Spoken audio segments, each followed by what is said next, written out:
আবার একটা নতুন সকাল, আবার একটা নতুন দিন। আমি এখন বসছি কাজ করতে। কাজ বলতে আমি যা কাজ করি, আমি টেলারিংয়ের কাজ করি। বাড়িতে বসেই ভালো লাগে আমার কাজটা করতে। তো এই একটা জামা একজন দিয়েছে, তার হাতা লাগাতে হবে। এই যে এই জামাটার সাথে হাতা নেই, ঠিক আছে, হাতার মানে হাতার কাপড় নেই। তো তার জন্য আমি এরকম একটা নেটের কাপড় কিনে নিয়েছি। তো সেটাই এখন বসাবো। এই টাইমটা প্রচণ্ড একা থাকি, নিজের মতন সময়টা কাটাই। সময়টা কাটাই বললে ভুল, কাজ করি আর কি। তো এই যে এবারটি সুতোটা ভরাবো মেশিনে। একটা রেড কালারের সুতো দেওয়া ছিল মেশিনে।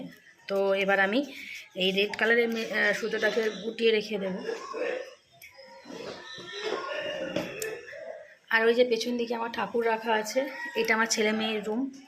এখানে আমি কাজ করি। আগে একতলায় ছিলাম, এখন দোতলায় চলে এসেছি। কাজ করতে ভালো লাগে। বন্ধুরা, তোমরা যদি আমার পাশে থাকো তাহলে আমার আরও ভিডিও দেব, ভালো ভালো ভিডিও পাবে তোমরা আমার কাছ থেকে। আমার ছোট ছোট মিনি মিনি ব্লগের অনেক ভালো ভালো ভিডিও পাবে তোমরা আমার কাছ থেকে। তো এখন আমি এই যে সুতোর যে ববিন আছে, যারা সেলাই করে তারা জানে, তাদেরকে দেখানোর কিছু নেই। সেই সুতো এখন আমি খুঁজছি। ববিনের সুতো শেষ হয়ে গেছে, তো এখন আমি এই যে ববিনের সুতো জড়াবো। তো সেলাই যারা করে তাদেরকে তো এইসব কিছু বলতেই হবে না, মানে যারা সেলাই জানে না আর কি তাদেরকে বলছি। সেলাই সবাই আজকাল সবাই জানে, তাই না? কম বেশি সবাই সেলাই জানে এখন।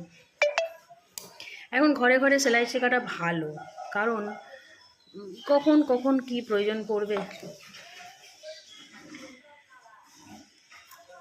আমি কালকে ওয়াশিং মেশিনে সব রেডি হয়ে গেছে, মানে আজকে জামা কাপড় কাচবো। তো কালকে সেটা দেখাবো যে ওয়াশিং মেশিনের ব্যবহারটা কীরকমভাবে করলাম বা কীরকম কি হলো।